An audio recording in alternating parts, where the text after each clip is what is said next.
Amat sejahtera rakyat Malaysia, kembali lagi bersama di channel ini bagi melaporkan berita terkini mengenai politik semasa Malaysia. Jangan lupa untuk tekan butang subscribe, like, komen dan share video ini. Teruskan bersama di channel ini bagi laporan terkini mengenai politik semasa Malaysia.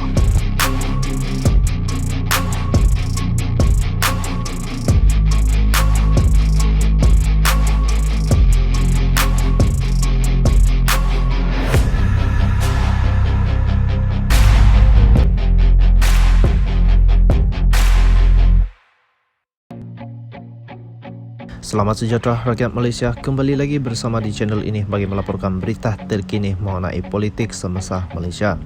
Berita terkini, Muhyiddin perlu kemuka bukti atau disaman. Pengurusi DAP Lim Guan Eng menolak hujah Presiden Bersatu Muhyiddin Yassin yang mempersalahkannya terhadap kehilangan status pengecualian cukai Yayasan Al-Bukhari semasa pentadbiran Pakatan Harapan kali pertama. Ini susulan selepas Muhyiddin mendakwa memandangkan Lembaga Hasil Dalam Negeri LHDN berada di bawah bidang kuasa Kementerian Kewangan. Perkara berkaitan pengecualian cukai mesti melalui Lim semasa dia memegang jawatan Menteri Kewangan. Dalam satu kenyataan hari ini, Lim Guan Eng menggelar kenyataan Muhyiddin itu sebagai logik songsang. Ia berkata jika tiada arahan khusus bagaimana seseorang menteri boleh bertanggungjawab ke atas setiap tindakan yang diambil oleh pelbagai agensi dan GLC di bawah bidang kuasanya. Dia berkata kalau begitu sebagai bekas Perdana Menteri, Muhyiddin harus bertanggungjawab atas setiap amalan rasuah yang dilakukan oleh pegawai kerajaan di negara ini. Ia juga menambah apakah jenis logik songsang dan kelakuan tidak bertanggungjawab ini soal Lim Guan Eng. Pada malam Khamis selepas dibebaskan daripada tahanan SPRM, Muhyiddin berkata dia akan didakwa atau tuduhan salah guna kuasa kerana memberikan semula pengecualian cukai kepada yayasan yang diketuai oleh hartawan Syed Mokhtar Al-Bukhari.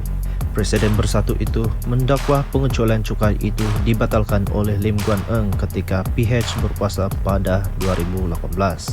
Lim Guan Eng menafikan perkara tersebut dan memberi Muhyiddin hingga Rabu untuk memohon maaf serta menarik balik kenyataannya itu atau berdepan dengan tindakan saman fitnah.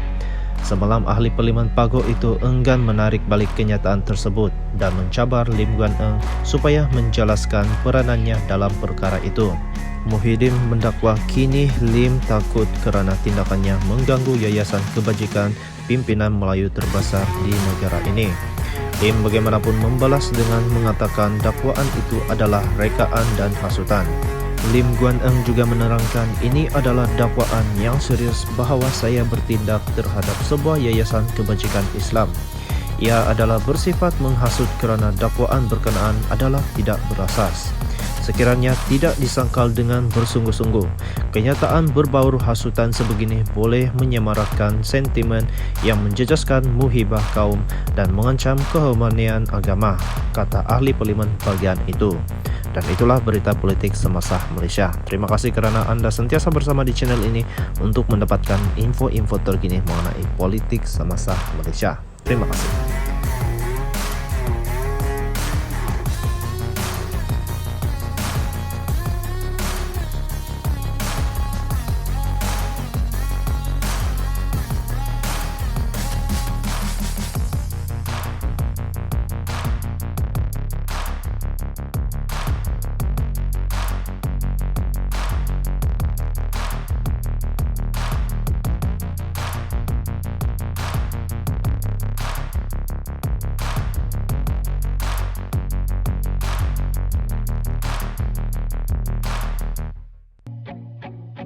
Selamat sejahtera rakyat Malaysia, kembali lagi bersama di channel ini bagi melaporkan berita terkini mengenai politik semasa Malaysia.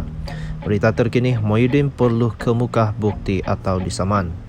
Pengurusi DAP Lim Guan Eng menolak hujah Presiden Bersatu Muhyiddin Yassin yang mempersalahkannya terhadap kehilangan status pengecualian cukai Yayasan Al-Bukhari semasa pentadbiran Pakatan Harapan kali pertama. Ini susulan selepas Muhyiddin mendakwa memandangkan Lembaga Hasil Dalam Negeri LHDN berada di bawah bidang kuasa Kementerian Kewangan. Perkara berkaitan pengecualian cukai mesti melalui Lim semasa dia memegang jawatan Menteri Kewangan. Dalam satu kenyataan hari ini, Lim Guan Eng menggelar kenyataan Muhyiddin itu sebagai logik songsang. Ia berkata jika tiada arahan khusus bagaimana seseorang menteri boleh bertanggungjawab ke atas setiap tindakan yang diambil oleh pelbagai agensi dan GLC di bawah bidang kuasanya. Dia berkata, kalau begitu, sebagai bekas Perdana Menteri, Muhyiddin harus bertanggungjawab atas setiap amalan rasuah yang dilakukan oleh pegawai kerajaan di negara ini. Ia juga menambah apakah jenis logik songsang dan kelakuan tidak bertanggungjawab ini soal Lim Guan Eng. Pada malam Khamis selepas dibebaskan daripada tahanan SPRM, Muhyiddin berkata dia akan didakwa atau tuduhan salah guna kuasa kerana memberikan semula pengecualian cukai kepada yayasan yang diketuai oleh hartawan Syed Mokhtar Al-Bukhari. Presiden Bersatu itu mendakwa pengecualian cukai itu dibatalkan oleh Lim Guan Eng ketika PH berkuasa pada 2018. Lim Guan Eng menafikan perkara tersebut dan memberi Muhyiddin hingga Rabu untuk memohon maaf serta menarik balik kenyataannya itu atau berdepan dengan tindakan saman fitnah. Semalam ahli Parlimen Pagoh itu enggan menarik balik kenyataan tersebut dan mencabar Lim Guan Eng supaya menjelaskan peranannya dalam perkara itu. Muhyiddin mendakwa kini Lim takut kerana tindakannya mengganggu yayasan kebajikan pimpinan Melayu terbesar di negara ini. Lim bagaimanapun membalas dengan mengatakan dakwaan itu adalah rekaan dan hasutan. Lim Guan Eng juga menerangkan ini adalah dakwaan yang serius bahawa saya bertindak terhadap sebuah yayasan kebajikan Islam. Ia adalah bersifat menghasut kerana dakwaan berkenaan adalah tidak berasas. Sekiranya tidak disangkal dengan bersungguh-sungguh, kenyataan berbaur hasutan sebegini boleh menyemaratkan sentimen yang menjejaskan muhibah kaum dan mengancam keharmonian agama, kata ahli parlimen bagian itu. Dan itulah berita politik semasa Malaysia. Terima kasih kerana anda sentiasa bersama di channel ini untuk mendapatkan info-info terkini mengenai politik semasa Malaysia. Terima kasih.